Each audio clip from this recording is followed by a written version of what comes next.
Finish up our discussion on chapter 22, section 3.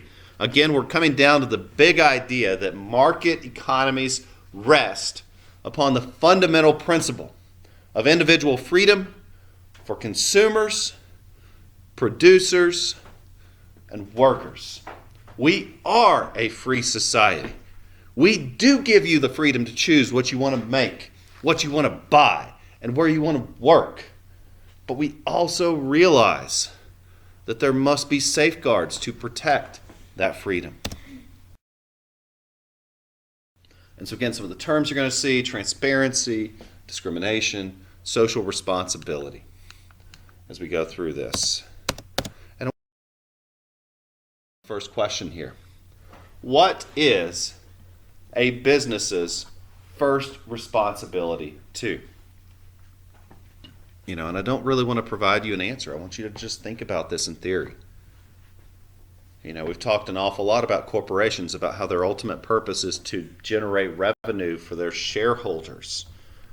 Who is a business responsible to ultimately? Is it the owners? Is it the employees, the community, or the customers? And again, how you would answer that really determines what kind of business you would run. Now, when you go corporate, again, by law, your job is to generate revenue for your shareholders. So the soul kind of comes out of this question. But if you start to make and sell a thing, well, it's your right to choose what you want to prioritize on this list. So again, corporate maybe has no soul because that's the law. They now have to generate revenue for their shareholders. Again, what is Twitter's purpose? To generate revenue for its shareholders. What is Snapchat's purpose in life? To generate revenue for its shareholders. Remember that when you go onto those sites. That's their purpose, is to make money. All else is secondary. What is Baker Bill's purpose? Well, he still has the freedom, being not corporate, to choose. Okay, so. Now, as we talk about the roles of businesses really do more than just produce goods and services. Now, at their very basic level, yes, they produce goods or services. If Bailey decides to sell her knitted goods, at the very basic level, that's what she does. She makes knitted goods, she sells them, she keeps the money. But what else do? They have other roles in the economy. For example, she's got to buy the yarn. Now, I'm going to guess that she doesn't make the yarn. That'd be really cool if you sourced everything yourself, but how much work would that be really? Would it be worth it at that point? I don't know. There's a lot of satisfaction that comes with making your own yarn. Yeah, and I've never made my own yarn. I've picked cotton, I've run it through the machine that pulls the seeds out, and I've seen the process of turning cotton into yarn. But and again, there may be that inherent level of satisfaction. But the point is, it's so much work that it might not be economically viable if she were trying to run a business. It might be actually cheaper for her just to buy the yarn and to turn it into the knitted product. So that would make her a consumer. Unless she had the land to grow the cotton, to turn the cotton into the yarn herself, all the machinery, okay, great, then she is vertically integrated. But probably she's buying yarn and then doing the thing with it. So she's a consumer. She might also be an employer. Let's say that she makes the yarn. Well, okay, she can have a limited distribution just by selling to people she knows, but ultimately she is going to have to rely on others to get her product out. Even if she is the sole producer of the knitted product, she can call it whatever she wants. Bailey's knitted stuff, or I'm no good with names. So she calls it what she wants, and then she distributes it, and then she's hiring people to distribute her product. That makes her an employer. And guess what? She might choose, and really this is that, how she wants to run her business, what she wants to be seen as. She might be a philanthropist, meaning that she might be passionate about a certain nonprofit or charitable organization, and she might give some proceeds from her business to that charitable organization. And really, the system incentivizes her to do so because she gets to write that off on her taxes. She doesn't have to pay taxes on the money that she gives to charity. So maybe she's passionate about animals. She gives to the Humane Society. She gets to write that off. Okay. Now, the next, can you think of any companies in your community that do community service? Absolutely. Most of the good companies in our community do some form of community service. For example, my wife at Pisgah Forest Elementary runs Angel Tree. It's like a Christmas program that we do for needy children. So we adopt a kid. Businesses adopt a kid. That's a form of community service and outreach that they do. So what responsibilities do businesses have?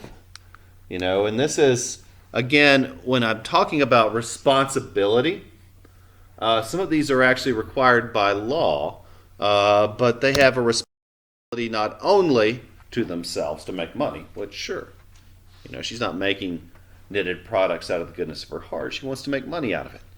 But she has a responsibility to who? Well, to consumers. Number one, to make a safe product. To make a safe product. There's an assignment somewhere toward the end of the course called the Consumer Warning Labels assignment. And we're going to skip it for time's sake. But there's a funny video in there, if you click on it, from an SNL skit dating all the way back to the 1980s where Dan Aykroyd was playing a corrupt businessman. And he was making unsafe products for children because they were cheap. And it's hyperbolized, exaggerated. He's making things like pile of broken glass. He's making things like child flamethrower. He's making things like bag of nails. Extremely dangerous products and trying to sell them off as children's toys. And of course the joke is that they're very unsafe. It's very irresponsible of his business to make those products. Businesses also have a responsibility to make a product that works as promised. And this is classic. Say for example, in terms of phones, I'm a Pixel fan. So the Pixel 3 is rolling out. It's already came out. And guess what? Just like any rollout of a new digital product, there's all kinds of bugs. Things that you would have thought they would have caught in production, they would have caught in testing, like obvious stuff like the camera has inherent flaws. Some of them are hardware flaws, meaning they will have to recall the product, replace the little thing, and then send it back out. So they sent it out as an inferior product.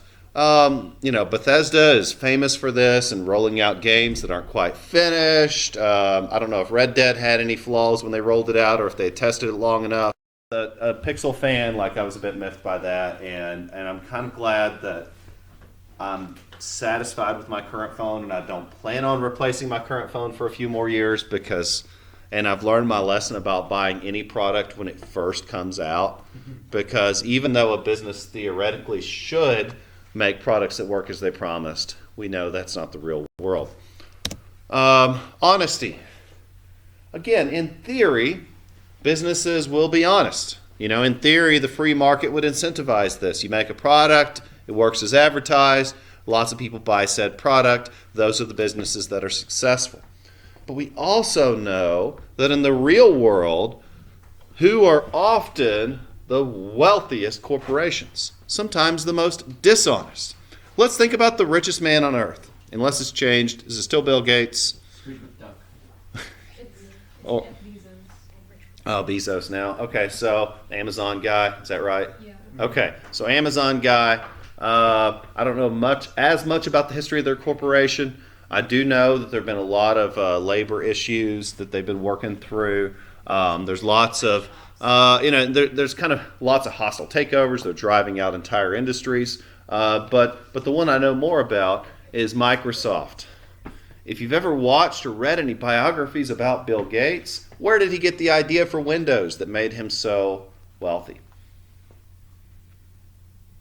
It's okay if you don't know. Windows came from a collaboration between Bill Gates, Steve Wozniak, which is funny, no one knows his name, but he was just another one of them, and Steve Jobs. The three were good friends working in their garage on a shoestring budget, And they developed a visual user interface for computers.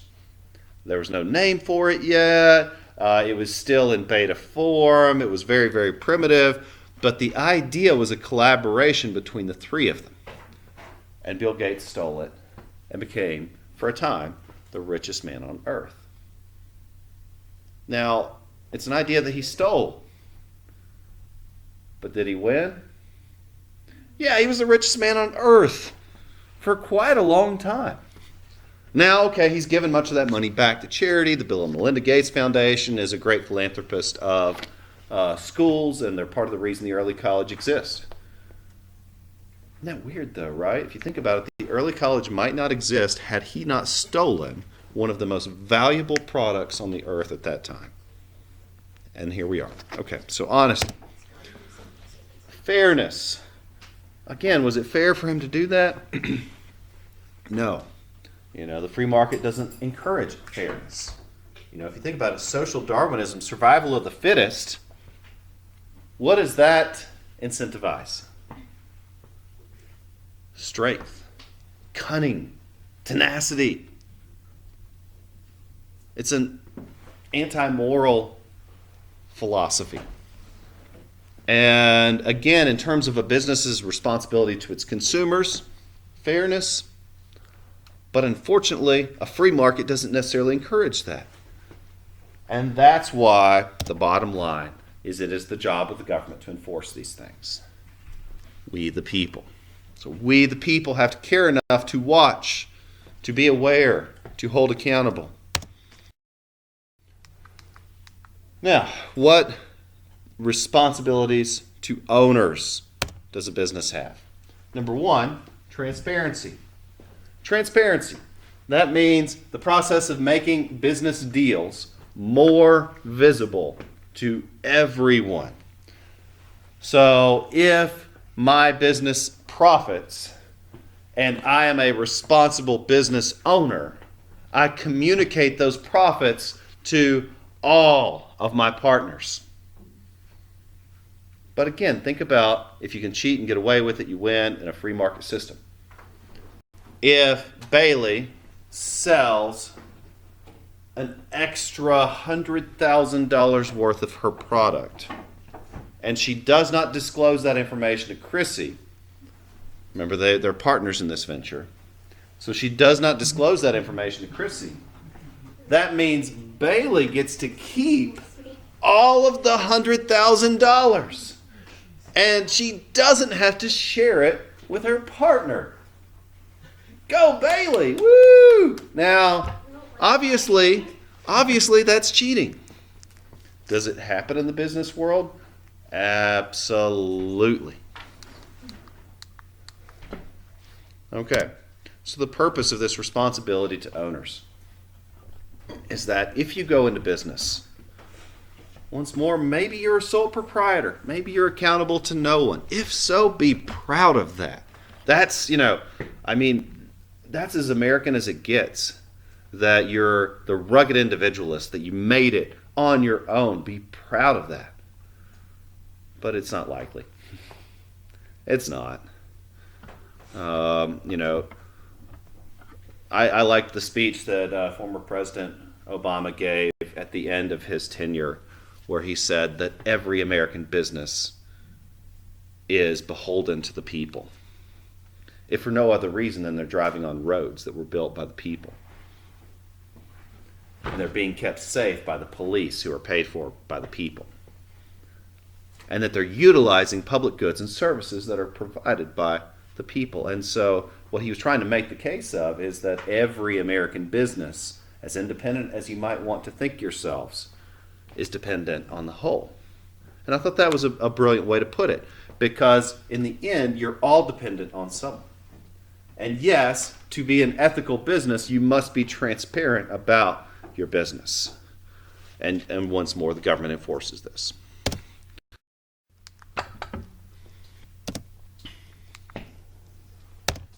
Secondly, I want to emphasize the importance of this.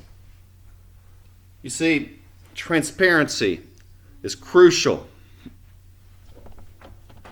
so that the owners of a said business can make good decisions about who they would like to support and who they would not. You know, in theory, if Bailey and Chrissy both fully disclosed all the information about their business, were fully transparent with one another, it should allow their business to thrive. Now, if Bailey's skimming money from the business or Chrissy's skimming money from the business, the point is that ultimately hurts the business. Now, sure, it hurts the other person, but more importantly, it hurts the business. Because those are profits. That $100,000 would have been far better spent as a reinvestment into the business. But Bailey took it and did some cool thing with it. Great. But she's hurt her own business. And once more, so full transparency, even on the corporate level, is important for the health of that business.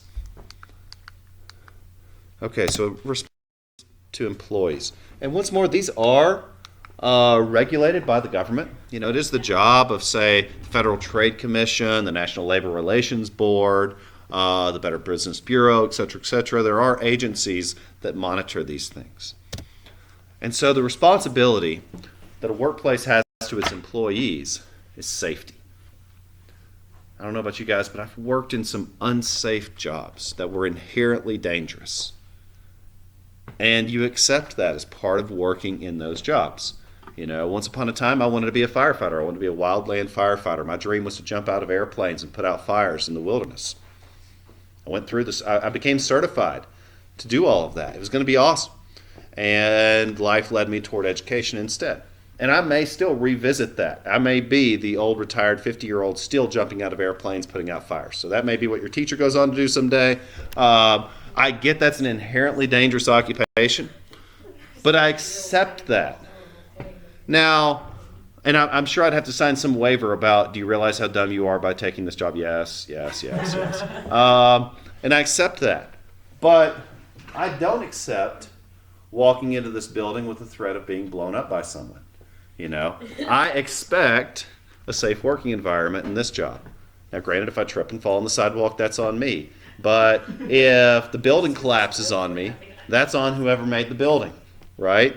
As an employer, Henderson County Public Schools owes me a safe working environment. No discrimination.